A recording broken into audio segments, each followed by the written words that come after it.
پاس 16ویں تراویح پڑھی گئی۔ اللہ سبحانہ و تعالیٰ اس کو قبول فرمائے اور اس میں 3 سورتوں کی تلاوت ہوئی ہے، سورہ مریم، سورہ طٰہٰ اور سورہ انبیاء۔ سورہ مریم میں سے 2 نبیوں کا تذکرہ جو ہوا ہے اس کا خلاصہ میں پیش کر رہا ہوں۔ پہلے تو حضرت زکریا علیہ السلام اور طلب اولاد کے لیے ان کی دعا کا بیان ہوا ہے۔ حضرت زکریا علیہ السلام یہ انبیاء بنی اسرائیل میں سے ہیں اور یہ نجار تھے، پڑھائی کا کام کرتے تھے، ان کا ذریعہ آمدنی تھا۔ بہرحال اولاد سے وہ محروم تھے، تو ان کو فکر دامن مغیر ہوئی کہ اگر کوئی نرینہ اولاد نہیں ہوئی تو یہ جو میری وراثت ہے، دعوت و تبلیغ کا جو مشن ہے، اس کو کون سنبھالے گا؟ ہمارے خاندان سے ختم ہو جائے گا۔ تو اسی کے لیے اللہ رب العالمین سے انہوں نے دعا کی، کاف ہا یا عین صاد ذکر رحمت ربک عبدہ زکریا۔ یہ تمہارے رب کی رحمت کا ذکر ہے جو زکریا کے ساتھ ہے۔ اللہ نے جو مہربانی کی، جو رحمت کی حضرت زکریا کے ساتھ، اسی کا ذکر ہے۔ اذ قال ربہ، جب انہوں نے نادا ربہ نداء خفیہ، جب انہوں نے اپنے رب کو پکارا پوشیدہ طور پر، آہستہ آہستہ پکارا۔ کیا کہا؟ آہستہ پکارنے میں دل ذرا زیادہ لگتا ہے، مناجات میں رجوع اللہ ہوتا ہے اور زیادہ اس میں مناجات میں خفیہ انداز میں دھیرے دھیرے پڑھنے میں دقت طاری ہوتی ہے، اس لیے خفیہ طریقے سے انہوں نے دعا کیا۔ قال رب انی وہن العظم منی واشتعل الرأس شیبا۔ انہوں نے کہا اے میرے رب، بڑھاپے کے سبب میری ہڈیاں کمزور ہو چکی ہیں اور میرے سر کے بال سفید ہو گئے ہیں۔ وَلَمْ أَكُنْ بِدُعَاءِ رَبِّكَ شَقِيًّا، لیکن اس کے باوجود اے میرے رب، میں تجھ سے دعا میں کبھی بھی محروم نہیں رہا ہوں، بدبخت نہیں رہا کہ میں نے کوئی دعا کی ہو اور دعا میری قبول نہ ہوئی ہو، ایسا کبھی نہیں ہوا ہے۔ تو انہوں نے کیا دعا کی؟ یہی دعا کیا کہ اے میرے رب، مجھے ایک اولاد عطا فرما دے، کیونکہ جو میرے خاندان کے لوگ ہیں، جو میرے اقربا ہیں، کوئی بھی اس لائق نہیں، کوئی بھی اس کا اہل نہیں اس ذمہ داری کو اٹھا سکے، تو تو مجھے ایک بیٹا عطا فرما دے۔ تو اللہ سبحانہ و تعالیٰ نے انہیں ایک بیٹے کی بشارت دی، اور نہ صرف ایک بیٹی کی بشارت دیا، اس کا نام بھی یحییٰ اللہ تعالیٰ نے تجویز کر دیا۔ اب اس کے بعد حضرت زکریا کو تعجب ہوا کہ میں تو بوڑھا ہو چکا ہوں، میری ہڈیاں بھی کمزور ہو گئی اور میری جو بیوی ہیں یہ بھی 5 ہو چکی ہیں، تو اولاد کیسے پیدا ہوگی؟ میں بھی بوڑھا بھی ہوں، عورت بھی میری 5 ہے، اولاد کے ظاہری اسباب تو نہیں دکھ رہے ہیں کہ اولاد جیسی نعمت مجھے ملے۔ تو اللہ تعالیٰ کی طرف سے انہیں یہ پیغام ملا، کذالک، ایسا ہی ہوگا، گھبرانے کی ضرورت نہیں ہے۔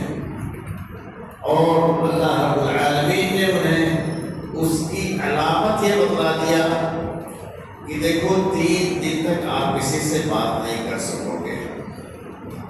پھر اللہ رب العالمین نے انہیں حضرت یحییٰ کو عطا فرمایا اور حضرت یحییٰ علیہ السلام کی صفات کو بیان کیا گیا ہے کہ وہ جو ہے بہت اچھے ایسے صفات کے حامل ہوں گے۔ یہ ساری چیزیں اللہ رب العالمین نے بتائی۔ تو ایک نبی کا یہ ذکر ہوا کہ انہوں نے اللہ رب العالمین سے دعا کی اولاد کے لیے۔ معلوم یہ ہوا کہ جس کسی کو اولاد کے لیے دعا کرنی ہو یا کسی اور ضرورت کے لیے دعا کرنی ہو، اللہ رب العالمین کو پکارنا چاہیے، اللہ رب العالمین سے دعا کرنا چاہیے۔ کسی پیر اور فقیر اور مزار اور خانقاہ پر جا کر کے دعا نہیں کرنی چاہیے۔ جن اولیاء کی درگاہوں پر اور جن اولیاء کے مزاروں پر لوگ طلب اولاد کے لیے، طلب شفا کے لیے جاتے ہیں، وہ چاہے کتنے بھی بڑے ولی ہوں لیکن نبی سے اعلیٰ نہیں ہو سکتے ہیں، نبی سے بڑھ کر اور نبی سے مقرب بارگاہ نہیں ہو سکتے ہیں۔ لیکن حضرت زکریا علیہ السلام نے دعا کی، کس سے؟ اپنے رب سے، اللہ رب العالمین سے بات طلب کی اور اللہ تعالیٰ نے قبول فرمایا، ان کو یحییٰ کو عطا کر دیا۔ دوسرا ذکر آگے ہو رہا ہے حضرت مریم کا۔ حضرت مریم کا ذکر ہو رہا ہے جو حضرت عیسیٰ کی ماں ہے۔ حضرت مریم کا بھی تعلق اسی قبیلے سے تھا اور اسی کا کنبے سے تھا۔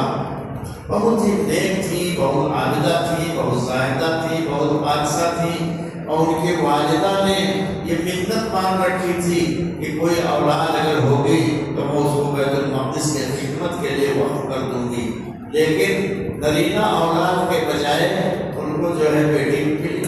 اس کا پورا ذکر سورہ آل عمران میں گزر چکا ہے۔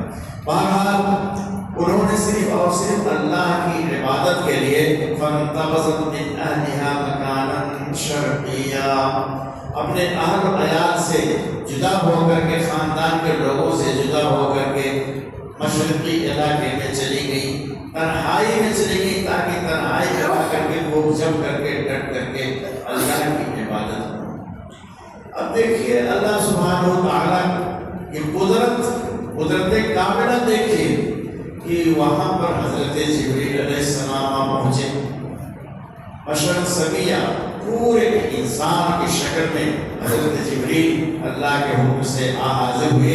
یہ دیکھ کر کے چونک گئی، گھبرا گئی، اور انہوں نے کہا کہ یہاں انسان کہاں سے ہمارے پاس یہ آ گیا؟ ہمیں تو عبادت کے لیے تنہائی میں تھی، انسان کہاں سے آ گیا؟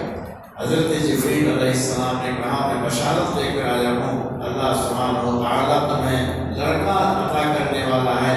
انہوں نے کہا ایسا کیسے ہوگا؟ میری شادی نہیں ہوئی ہے اور میں کسی آدمی کے ساتھ میرا جسمانی تعلق نہیں ہوا ہے، تو پھر اولاد کیسے ہو سکتی ہے؟ مجھ کو بیٹا کیسے مجھ کے مل سکتا ہے؟ انہوں نے کہا کہ بس رب کا حکم ایسے ہی اسی طرح سے ہوگا۔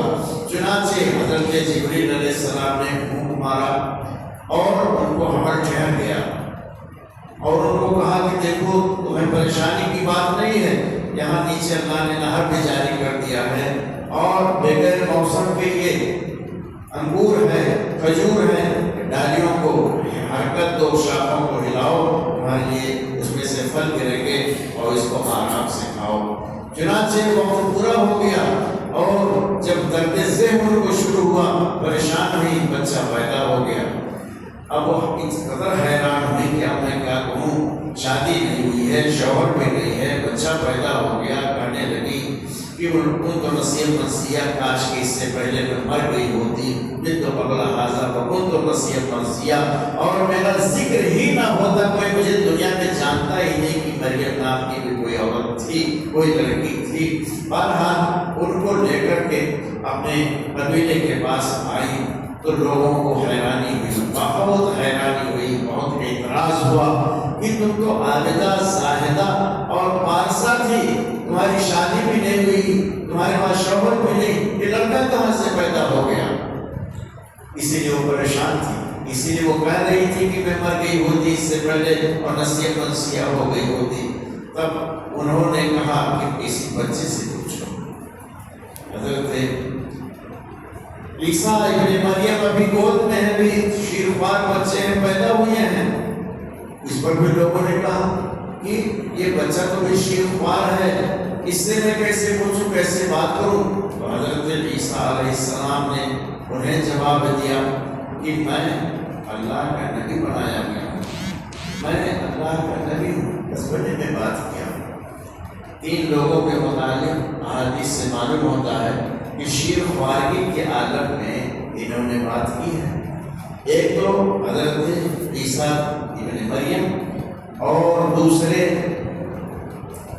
صحیح بخاری کے روایت میں جو جریج راہب کا ذکر آتا ہے، جریج راہب جس کا قصہ آپ لوگوں نے خدمت و اطاعت والدین کے حوالے سے سنا ہوگا، تو انہوں نے بھی کہہ دیا تھا جریج راہب نے کہ بچہ تیرا باپ کون ہے، اس نے ایک چرواہے کو بتا دیا تھا اور وہی صحیح بھی تھا۔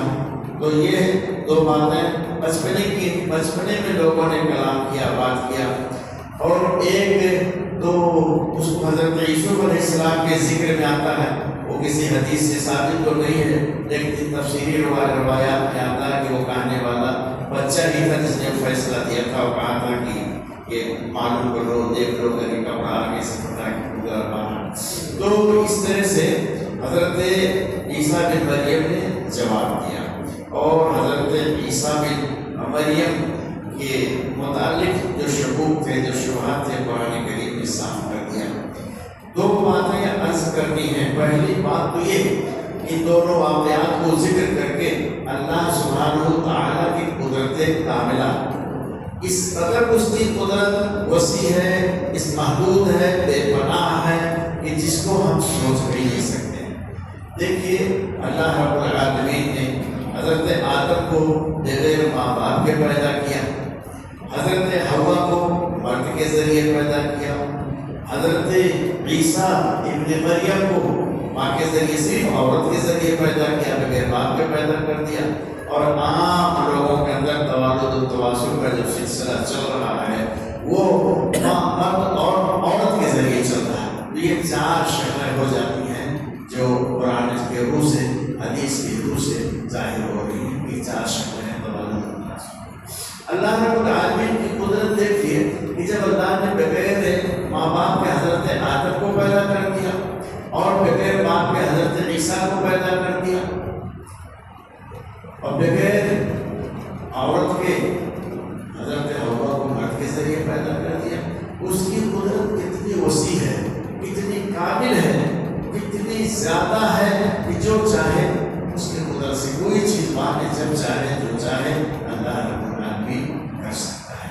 تو یہ بندگان خدا کو پیغام دیا گیا ہے کہ اللہ کی قدرت بڑی وسیع ہے، بہت عظیم ہے، اور اس کے کسی کام پر کسی کو حیرت نہیں ہونا چاہیے، کوئی تعجب نہیں ہونا چاہیے۔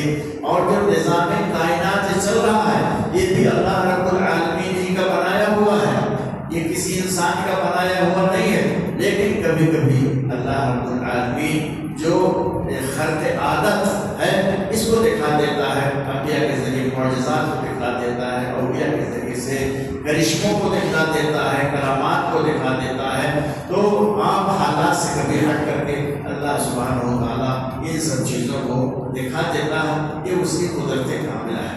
اور ایک آیت کے حوالے سے تھوڑی بات اور کہا کر کے بات ختم کر دوں گا، اور اسی کے اندر اللہ رب العالمین نے فرمایا وَأَنذِرْهُمْ يَوْمَ الْحَسْرَةِ إِذْ قُضِيَ الْأَمْرُ وَهُمْ فِي غَفْلَةٍ لَا يُؤْمِنُونَ، اور انہیں ڈرا دیجیے افسوس والے دن سے، یہ لوگ غفلت میں پڑے ہوئے ہیں۔ حسرت والا دن کیا ہوگا، کون سا افسوس والا دن ہوگا؟ بخاری شریف میں امام بخاری رحمۃ اللہ علیہ اس آیت کی تفسیر میں ایک حدیث نقل کی ہے۔ وہ حدیث یہ ہے کہ دن قیامت کے جب فیصلہ ہو جائے گا، جنتی جنت میں اور جہنمی جہنم میں جھونک دیے جائیں گے، تو موت کو ایک فرشتے کی شکل میں دونوں کے درمیان لایا جائے گا، پھر پکارنے والا جنتیوں کو پکارے گا کہ اے جنتیوں، وہ سب اٹھا اٹھا کر کے دیکھیں گے، جھانکیں گے۔ پھر اس کے بعد جہنمیوں کو پکارا جائے گا کہ اے جہنمیوں، تو جہنم والے بھی سب اٹھا اٹھا کر دیکھیں گے، جھانکیں گے، کہیں گے یہ کون ہے، اس کو پہچانتے ہو؟ کہیں گے ہاں، کون اس کو نہیں پہچانتا ہے، ہر ایک نے تو اس کا مزہ چکھا ہے۔ جنتی بھی یہی جواب دیں گے، جہنمی بھی یہی جواب دیں گے۔ تو اس میڈھے کو، جب موت کو میڈھے کی شکل میں جو لایا گیا، اس کو ذبح کر دیا جائے گا اور اعلان کر دیا جائے گا کہ خلود لا موت، اے جنتیوں تم ہمیشہ ہمیش کے لیے جنت میں رہو، موت نہیں آئے گی، اور اے جہنمیوں تم ہمیشہ ہمیش کے لیے جہنم میں رہو، موت نہیں آئے گی۔ یہی ہے افسوس اور حسرت والا دن۔ تو اللہ رب العالمین نے یہ ذکر کر کے، بیان کر کے ایک نصیحت دیا ہے، لوگوں کو سمجھایا ہے کہ آنے والے دن سے ڈرو، جنت اور جہنم کے طلبگار، جنت کے طلبگار بن جاؤ، جہنم سے ڈرو، ورنہ اس دن جب یہ فیصلہ ہو جائے گا تو سوائے کفے افسوس بننے کے اور کچھ حاصل نہیں ہوگا۔ میرے بھائی اور دوستوں، یہ رمضان المبارک کا مہینہ چل رہا ہے، نہایت متبرک ہے، نہایت مقدس ہے، پاکیزہ ہے۔ اس میں ہمیں اللہ رب العالمین کی طرف رجوع کرنا چاہیے۔ اللہ رب العالمین سے جو بھی مانگنا ہو، جس کو جو بھی ضرورت ہو، اللہ رب العالمین سے مانگو، اور توحید کے منافی کوئی کام نہ کرو، کسی پیر، کسی فقیر، کسی ولی، کسی مزار والے کے پاس اور کسی خانقاہ والے کے پاس جا کر کے اس کو مشکل کشا سمجھ کر کے، حاجت روا سمجھ کر کے اپنا ایمان اور عقیدہ برباد نہ کرو۔ اللہ رب العالمین سے دعا ہے کہ ہم سب کو توحید پر قائم رکھے اور قرآن کریم کے جو احکامات ہیں، پند اور نصائح ہیں، ان سے نصیحت پذیر ہونے کی توفیق عطا فرمائے۔ وآخر دعوانا